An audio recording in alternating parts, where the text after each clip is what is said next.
धनुजवन कृशानम ज्ञानी नामाग्रगण्यम सकल गुण निधानम वानराणामधीशम रघुपति प्रिय भक्तम वात जातम नमामि। आज रुद्र के 11वें अवतार परम पूज्य हनुमान जी महाराज का जन्मोत्सव है। वे भक्ति, शक्ति, युक्ति, मुक्ति, अर्पण, समर्पण, एक निष्ठता के प्रतीक ही नहीं पर्याय भी है। रामचरितमानस में 7 कांड हैं, जिसके 6 कांडों में परमात्मा श्री राम के चित्त चरित्र चिंतन का उल्लेख किया गया है।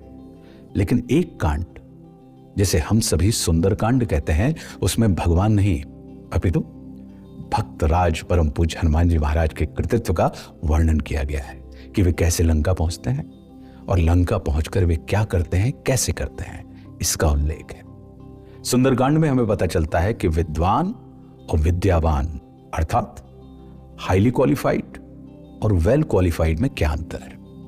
रावण हाईली क्वालिफाइड है, उच्च शिक्षित, और परम पूज्य हनुमान जी महाराज वेल क्वालिफाइड है, सुशिक्षित। उच्च शिक्षित व्यक्ति अपनी विद्वत्ता के अहंकार में अकड़ा हुआ है और सुशिक्षित हनुमान जी महाराज विनम्रता से भरे हुए हैं।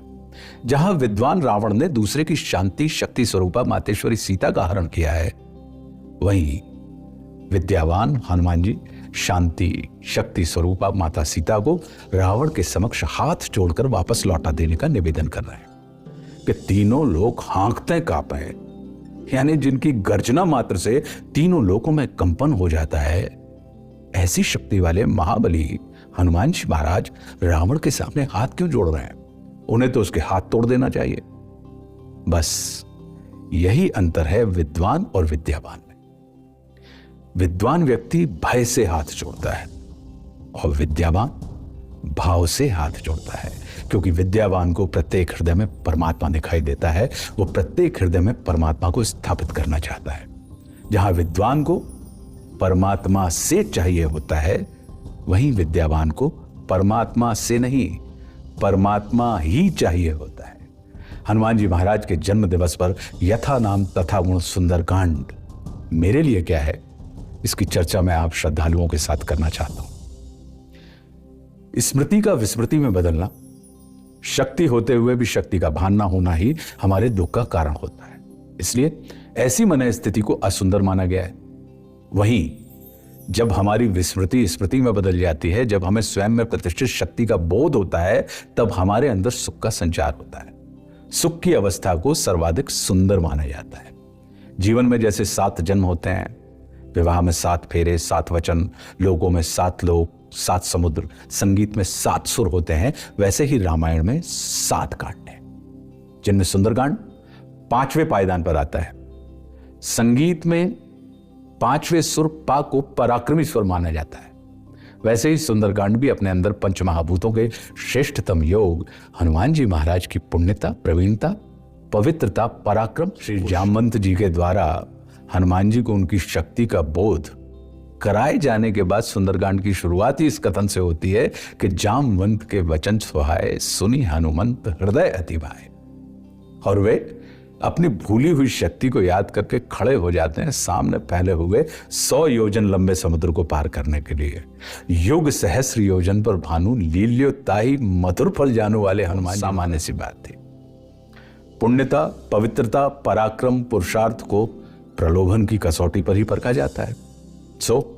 बीच मार्ग में रसों का श्रेष्ठतम स्वरूप सुरस अर्थात सुरसा से उनका सामना होता है। अब रस की प्रकृति होती है कि वो पुरुषार्थ को उद्रस्त करना चाहता है, किंतु महाबली हनुमान जो पुरुषार्थ और पराक्रम के प्रतिमान ही नहीं, स्वयं पराक्रम और पुरुषार्थ हैं, को उद्रस्त करना सुरसा के बस की बात नहीं थी। प्रलोभन रूपी सुरसा जैसे जैसे अपने रूप का विस्तार करती जाती है, उसके दोगुने अनुपात में रुद्र के 11वें अवतार श्री हनुमान लाल जी महाराज भी अपने रूप को विस्तारित करते जाते हैं। सफल होने के लिए सिर्फ बड़ा होने की कला ही नहीं, छोटा होने का हुनर भी आना चाहिए। और शिव तो स्वयं सफलता है, सो वे इसमें दक्ष थे। साथ ही वे प्रलोभन की प्रकृति से भी भली भांति परिचित थे कि प्रलोभन या सुरस सदैव विशाल, विराट, शक्तिशाली की ओर ही आकर्षित होता है।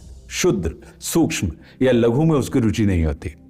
प्रलोभन बढ़ तो सकता है, किंतु बढ़ जाने के बाद वो कम या छोटा नहीं होता, घटता नहीं है।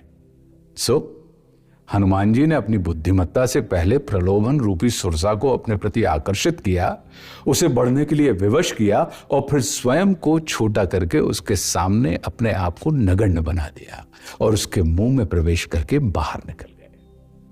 जस जस सुरसा बदन बढ़ावा, तासु धून कपि रूप दिखावा, और सत जो जन तहि आनन कीना, और अति लघु रूप पवन सुत लीना। सुरसा विस्मित चकित होकर रसराज रामदूत श्री हनुमान जी महाराज के कौशल को ब्रह्म भाव से देखती रही।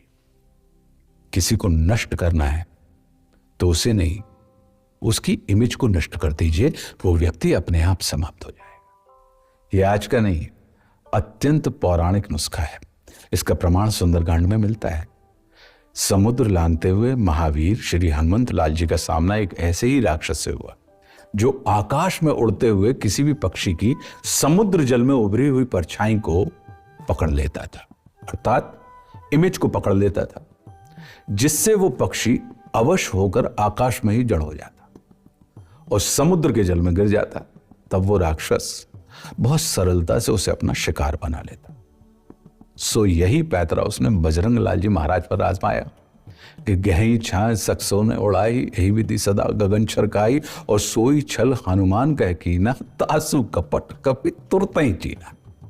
अतुलित बलशाली बजरंगी के लिए स्वयं का कोई अस्तित्व ही नहीं था। वे तो प्रभु श्री राम की परछाई थे, तो वे अपने प्रभु की इमेज पर चोट कैसे बर्दाश्त करते। सो उन्होंने उस मिथ्याचारी कपटी का वध करके राम मुद्रिका ली और लंका पहुंच गए माता जगदम्बा सीता की खोज में। मेरे लिए सुंदरकांड भक्ति के नहीं, शक्ति के विस्तार का अध्याय है। इसके शक्ति प्रदर्शन में युक्ति का समावेश है। सुंदरकांड मुक्ति के मार्ग का प्रवेश द्वार है। मुक्ति माता सीता के लिए भी और लंकाधिपति रावण के लिए भी।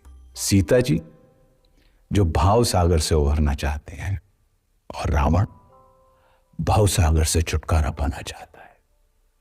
माया और मायावी दोनों ही मायापति श्री राम से मिलने के लिए आतुर है। हनुमान जी महाराज युक्ति व भक्ति के प्रतीक है। युक्ति और भक्ति जब संयुक्त होते हैं, जुड़ते हैं, तब वे शक्ति कहलाते हैं। श्री हनुमान जी शक्ति का पर्याय है। युक्ति व भक्ति से युक्त शक्ति सदैव सुंदर होती है। तब सुंदर क्या है? सत्यम शिवम सुंदरम, अर्थात सत्य ही शिव है और शिव ही सुंदर है। तो शिव कौन है? हनुमान चालीसा में उल्लिखित है शंकर सुवन, और कुछ लोग कहते हैं शंकर स्वयं केसरी नंदन। महादेव शिव ने ही अपने आराध्य परमात्मा श्री राम की सेवा के लिए हनुमान जी के रूप में जन्म लिया था। चूंकि इस अध्याय में शिव अर्थात हनुमान जी महाराज का प्रयाण है शक्ति यानी मात्र शक्ति जगदम्बा सीता जी के संधान के लिए, इसीलिए इसे सुंदरकांड कहा गया है। विद्यावान गुणी अति चातुर, राम काज करबे को आतुर वाले महावीर विक्रम बजरंगी, संकल्प और समर्पण जिनका मूल है, भक्ति शक्ति युक्ति मुक्ति के दाता, बल बुद्धि विद्या विवेक के स्वामी श्री हनुमान जी महाराज के शिव चरणों में मैं बारंबार प्रणाम करते हुए प्रार्थना करता हूं कि हे दयानिधि, आप हम अकिंचनों के सभी पापों को क्षमा करते हुए समस्त चराचर जगत का कल्याण करें। श्री राम जय जय राम, जय जय विघ्न हरण हनु।